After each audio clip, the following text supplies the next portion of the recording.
Good morning. सबसे पहले तो ये पूछना चाहूँगा कि आपकी डेटा वेयर हाउसिंग माइनिंग की पढ़ाई कैसे चालू है। आई नो यहाँ पे आंसर आप दे नहीं सकते, बट एक फॉर्मल क्वेश्चन है। सब पढ़ाई कर ही रहे होगे और नहीं कर रहे होगे तो ऐसा मान के चलते हैं कि आपको मुझे आंसर देना पड़ेगा, इसलिए अभी तो स्टार्ट करोगे सो डैट अच्छे से आपको मार्क मिल जाए, अच्छे कॉलेज में आगे डिग्री में एडमिशन मिले, या फिर जिनको डिप्लोमा करके जॉब करना है वो अच्छी जगह पे जॉब करे। ठीक है, देखो अभी खाली आपके हाथ में 1.5 महीना जैसे है। Again this is the entry point to your career, higher career. जैसे 10th या 12th था, बहुत मेहनत करते हो आप, बहुत मेहनत की अपने अपने तरीके से सब ने। यहाँ पे भी ये आखिरी के 1.5 महीना है, 1.5 मंथ आपको अच्छे से पढ़ना है। और अभी इतना अच्छा है कि आपको थ्योरी पेपर नहीं लिखना है, आपको खाली याद रखना है। सो 2-3 बार नज़र के नीचे से जाए, आपको सब इजी होगा। ठीक है, अच्छे से पढ़ो, ऑल दी बेस्ट। पहले ही बोल रहा हूँ मैं आपको, नेक्स्ट वीक में आपकी यूनिट टेस्ट रहेगी। मैनुअल के लिए आपको बार बार बोला है, जब तक मैनुअल सबमिट नहीं होता तब तक किसी का भी प्रैक्टिकल एग्ज़ाम कंडक्ट नहीं होगा। और प्रैक्टिकल की वजह से आपका जो इम्पोर्टेंट है लास्ट ईयर का एग्ज़ाम वो रह सकता है। सो बेटर सबमिट प्रैक्टिकल, जो हैंड रिटन है आपका एक ही PDF में बना के सेंड करना है। साथ ही GES KPI computer@gmail.com ये वैलिड ईमेल एड्रेस है। बहुत सारे लोगों के मेल आ रहे हैं, नहीं है तो आपके साइड से आप टाइपिंग में कुछ मिस्टेक कर रहे हो, क्योंकि यही मेल से बहुत सारी चीज़ें हम लोग ने सेंड की है। लास्ट सेमिस्टर में भी आपने यहाँ पे बहुत सारा डेटा सेंड किया है मेल ID पे। तो ऐसे तो हो नहीं सकता अचानक से 2 जन का मेल आए, 3 जन का नहीं आए, 5 जन का है, 10 जन का नहीं है। वो वैलिड ईमेल ID है, उसके ऊपर आपका डेटा डेट इज़ मैन्युअल आने चाहिए। नहीं तो आपको अल्टरनेटिंग है, जो हैंड रिटन है वो लाके कॉलेज में सबमिट करके जाओ, जब भी कॉलेज चालू होगा तभी। देख लो आपको कौन सा ईजी रहता है, लेकिन सबमिशन इज़ द मस्ट। ठीक है, मैनेजमेंट का भी सिलेबस ख़त्म हो चुका था कब का, रिवीजन लेक्चर भेजे हैं वो देखो। साथ ही में पढ़ाई चालू रखो दूसरे सब्जेक्ट के भी, एक्सटर्नल एग्ज़ाम की भी अच्छे से पढ़ाई चालू रखो, इंटरनल एग्ज़ामिनेशन की भी अच्छे से चालू रखो। आपके हाथ में बहुत सारा टाइम है, पुराने पेपर को रेफ़र करो, क्योंकि एग्ज़ाम में क्वेश्चन आएंगे वो ऑब्जेक्टिव टाइप है, जो एक क्लिक के ऊपर आपको डिसाइड होगा आपको 1, 2, 3 या 4 मार्क मिलने वाले हैं कि नहीं मिलने वाले हैं। बराबर है, सेम पिछले टाइम एग्ज़ाम होगी, वही टाइम पे एग्ज़ाम होगी, वही टाइप की एग्ज़ाम होगी। अकॉर्डिंग टू इट आपको mobile phone, laptop, internet connection, front camera, सारी सेटिंग अच्छे से रखनी होगी। Data pack, proper network, proper backup, अच्छे नेटवर्क कहाँ पे है, सिमिलर है प्रैक्टिकल एग्ज़ाम के लिए भी आपको वीडियो कॉल के थ्रू एग्ज़ाम होगी, उसके लिए भी प्रॉपर नेटवर्क में रहना है। क्योंकि हर टाइम आपको बोला जाता है आप टाइम पे अवेलेबल नहीं रहते, ऐसा मत करो। आखिरी सेमिस्टर है, आपके मार्क के ऊपर इफेक्ट हो सकता है। ठीक है, ये इम्पोर्टेंट सब था, और जैसे भी कुछ इम्पोर्टेंट रहेगा मैसेज करेंगे या फिर लेक्चर के स्टार्टिंग में ऐसा बोल दिया करेंगे। अभी हम स्टार्ट करते हैं कि data warehousing and mining technique में mining, introduction to mining chapter में कई थोड़े कंसेप्ट। उसमें एक कंसेप्ट था कि statistic and visualisation method applicable to numeric data.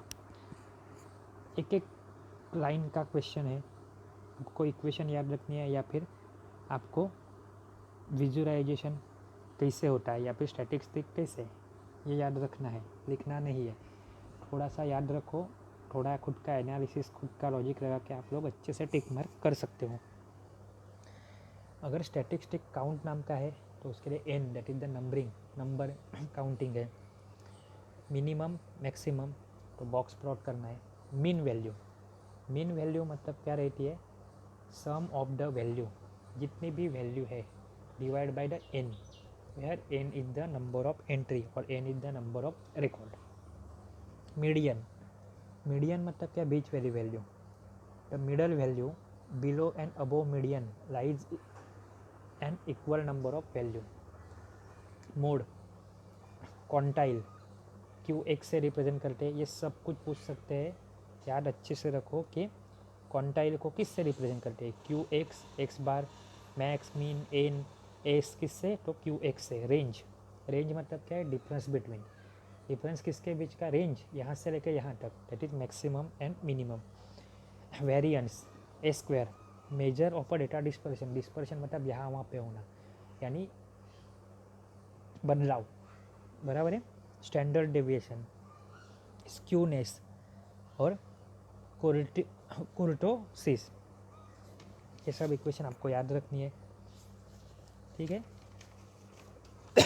साथ ही आपको 5 स्टेप्स पूछे जाएंगे, लास्ट टाइम भी पूछा था। मेजर टास्क, ऐसे तो बहुत सारे टास्क है, but 5 major task in the pre processing of a data. कौन से है, डेटा क्लीनिंग, क्लीन के बाद इंटीग्रेट करो, साथ में रखा हो, फिर ट्रांसफॉर्म करो, फिर data reduction and data decentralisation.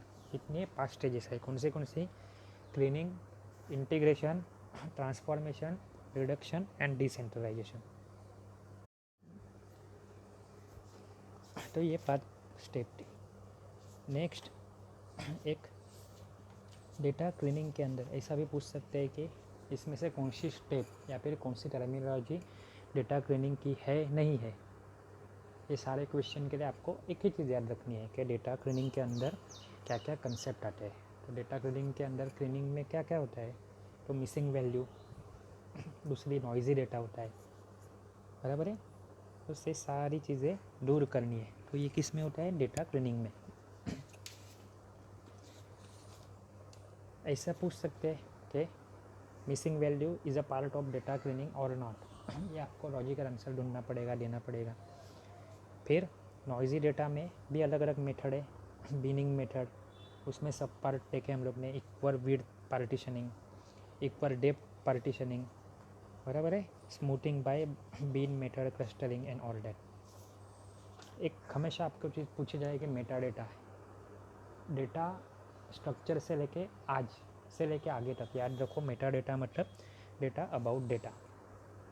और एक important thing, data mining and data warehousing के बीच में डिफ्रेंशिएट करना है। लेकिन आपको क्वेश्चन तो लिखना नहीं है, थ्योरेटिकल एग्जाम नहीं है, बट ऐसा दे सकते हैं वो कि एक कोई भी पॉइंट कंसिडर करे and this is true about the data mining और डेटा वेयर हाउस, तो आपको लिखने आना चाहिए कि याद रखो खाली data warehousing and data mining में क्या डिफरेंस है। डेटा वेयर हाउसिंग में नॉर्मली हम लोग सब कलेक्ट करते हैं, स्टोर करते हैं, और माइनिंग मतलब उसके ऊपर प्रोसेस करते हैं, knowledge discovery in a database, ये करके एक कंसेप्ट था। देन एसोसिएशन रूल, मैट्रिक्स और मेजर, उसमें 3 चीज़ें कौन सी है, support, then confidence and lift. Formula पूछ सकते हैं, सपोर्ट का फॉर्मूला क्या है, number of transaction which contains the item set X and Y divide by total number of transaction. Confidence क्या है, सपोर्ट जो ऊपर था उसको divide by support of x, support X tends to Y, मतलब एक्स का वाई को support से लेके divide by X, support of X. और लिफ्ट का फॉर्मूला भी है कॉन्फिडेंस बाय सपोर्ट, बराबर है। सपोर्ट एक निकाला फॉर्मूला, सपोर्ट के ऊपर डिपेंडिंग कॉन्फिडेंस का फॉर्मूला निकाला, और लिफ्ट का फॉर्मूला किस पे ऊपर से आता है, सपोर्ट एंड कॉन्फिडेंस के ऊपर आता है।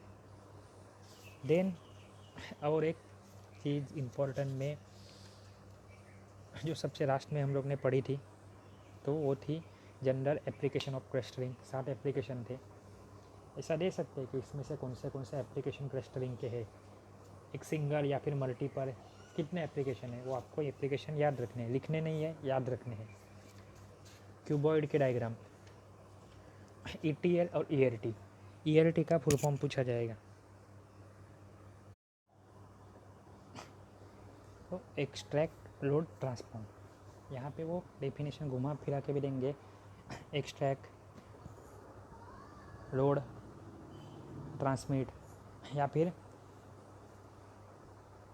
एक्सेल लोड ट्रांसफॉर्मेशन, जो आपको कंफ्यूजिंग लगे वैसा, क्योंकि 1 मार्क तो इजीली देने वाले है नहीं आपको, या फिर 2 मार्क इजीली देने वाले है नहीं, को याद रखना पड़ेगा। फिर पॉइंट वाइज भी ETL और ERT का difference, then basic in a transformation. तो ट्रांसफॉर्मेशन में क्या क्या होता है, cleaning, deduplication, format revision, key restructuring. Advance transformation में क्या होता है, derivation, filtering, joining, splitting, data validation, summarisation, aggregation and आपका इंटीग्रेशन। तो ऐसा भी पूछ सकते हैं इसमें से कौन सी चीज़ बेसिक ट्रांसफॉर्मेशन की है, कौन सी चीज़ एडवांस ट्रांसफॉर्मेशन की है। डेटा एक्सट्रैक्शन के दो type, logical data extraction, physical data extraction. Logical की सब category full extraction, incremental extraction, और फिजिकल की category online extraction, offline extraction. Diagram chart दिया जाएगा, उसमें कौन से टाइप का एक्सट्रैक्शन कहाँ पे, या फिर ब्लॉक एम्प्टी रख दिया जाएगा, वहाँ पे कौन सा वैल्यू आ सकती है, ये भी पूछ सकते हैं। ये हिसाब से पढ़ो, ठीक है। कुछ डाउट रहेगा तो पूछो। Thank you.